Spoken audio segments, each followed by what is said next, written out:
1800 hours Pakistan Standard Time. Assalamu alaikum. This is Radio Pakistan. The news read by Daman Zaman. The headlines. The Prime Minister has announced partial lifting of the countrywide lockdown from Saturday to allow economic activity with strict adherence to precautionary measures by the people.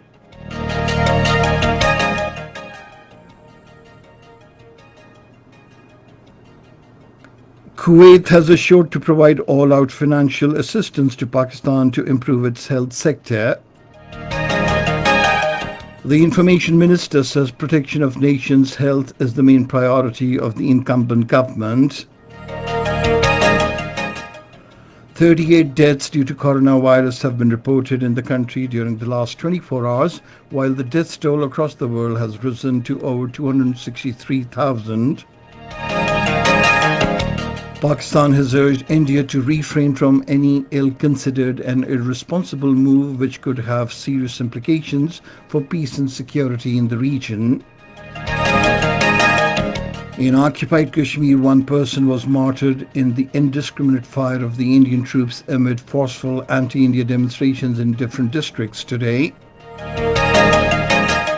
And now the news in detail. Prime Minister Imran Khan has announced partial lifting of the countrywide lockdown from Saturday to allow economic activity with strict adherence to precautionary measures by the people. In a media briefing after the National Coordination Committee meeting regarding COVID-19 in Islamabad today, he said the decision has been taken in consultation with all the provinces to ease out people's lives. The Prime Minister said labourers, ordinary people and small businesses have suffered a lot due to the lockdown, which prompted us to relax the curbs.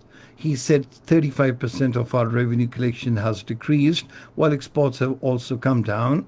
The Prime Minister appealed to the people to observe self-discipline and standard operating procedures to prevent the spread of coronavirus pandemic when curbs of the lockdown are eased. He, however, said we can again go for the lockdown if coronavirus cases increase in the country beyond limits. Imran Khan said we have to protect our people, especially the downtrodden, from coronavirus as well as hunger and other diseases. He said we have given the biggest ever relief package in the country's history to support the underprivileged people who lost their jobs or businesses due to coronavirus.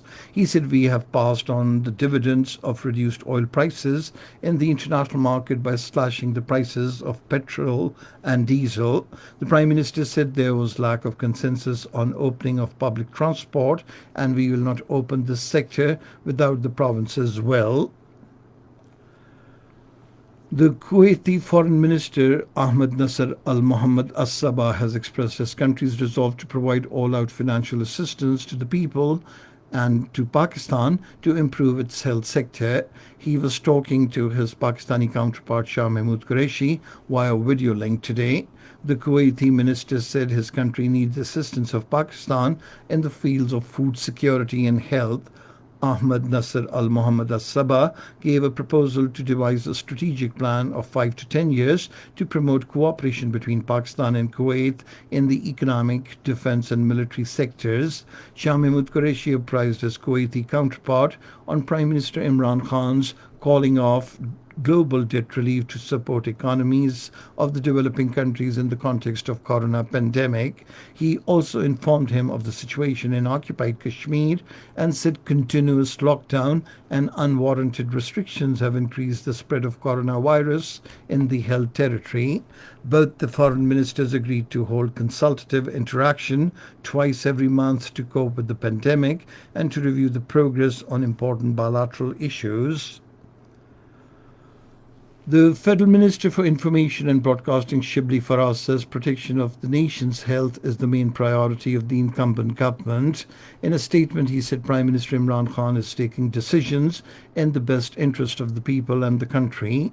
The minister said Prime Minister is clear from day one that we have to protect our nation against corona and also save them from hunger. He said the government announced a package of 1.24 trillion rupees to bolster the vulnerable people people, daily wages, business, and economy, which is unprecedented in the history of the country. Shibli Faraz said the entire nation understands that ailment of the economy is the result of policies of the corrupt rulers of the past. 38 deaths due to coronavirus and 1,523 new confirmed cases have been reported in the country during the last 24 hours. According to the National Command and Operations Center, the total confirmed cases of COVID-19 in the country have mounted to 24,073. Of these, 8,640 were reported in the Sindh province, 9,077 in the Punjab, 3,712 in Khyber Pakhtunkhwa, 1,659 in Baluchistan, 521 in the Islamabad Capital Territory, 388 in Gilgit-Baltistan, and 76 in Azad Kashmir. Over 6,400 patients have recovered from the virus so far. The death toll from coronavirus across the world has risen to over 263,000, and over 3.8 million cases have been registered in 195 countries and territories. Of these, over 1.3 million are now considered to have recovered. The United States has the highest number of total deaths, with 74,810 out of 1.2 million cases. Britain now has the second highest toll, with 30,076 deaths from 201,101 cases. This is Radio Pakistan. The United Nations has appealed for $4.7 billion in funding to protect millions of lives and stem the spread of coronavirus in fragile countries, including Pakistan. The United Nations Under-Secretary for Humanitarian Affairs, Mark Lowcock, said in a statement that most devastating and destabilizing effects of the novel coronavirus pandemic will be felt in the poorest countries. The new call for the donations came as 9 more countries were added to its list, including Benin, Djibouti, Liberia, Mozambique, Pakistan, the Philippines, Sierra Leone, Togo, and Zimbabwe. The government is set to operate special chartered flights from Sunday to repatriate stranded Pakistanis from the United States in collaboration with the Pakistan International Airlines. Initially, 2 special flights will operate from Washington, D.C., first to Islamabad on Sunday and the second to Karachi on Wednesday. Another flight will operate from Newark Airport, New Jersey for Lahore, the dates for which will be announced shortly. Pakistan has urged India to refrain from any ill-considered and irresponsible move which could have serious implications for peace and security in the region. At the weekly press briefing in Islamabad today, the Foreign Office spokesperson Aisha Faruqi said the situation in occupied Kashmir continues to deteriorate due to the brutal military crackdown by the Indian occupied forces. She said, "We once again call upon the international community to take notice of the situation and hold India accountable for its illegal actions which are imperiling peace and stability in South Asia." The spokesperson also urged the world community to work for ensuring peaceful resolution of the Kashmir dispute in accordance with the United Nations Security Council resolutions and the wishes of the Kashmiri people. She said Pakistan strongly condemns the ongoing state terrorism and extrajudicial killings of innocent Kashmiris in the so-called cordon and search operations in occupied Kashmir. She said innocent Kashmiris are being martyred in fake encounters and phony cordon and search operations. In occupied Kashmir, forceful anti-India demonstrations were held in different places of Pulwama, Srinagar, and other districts today.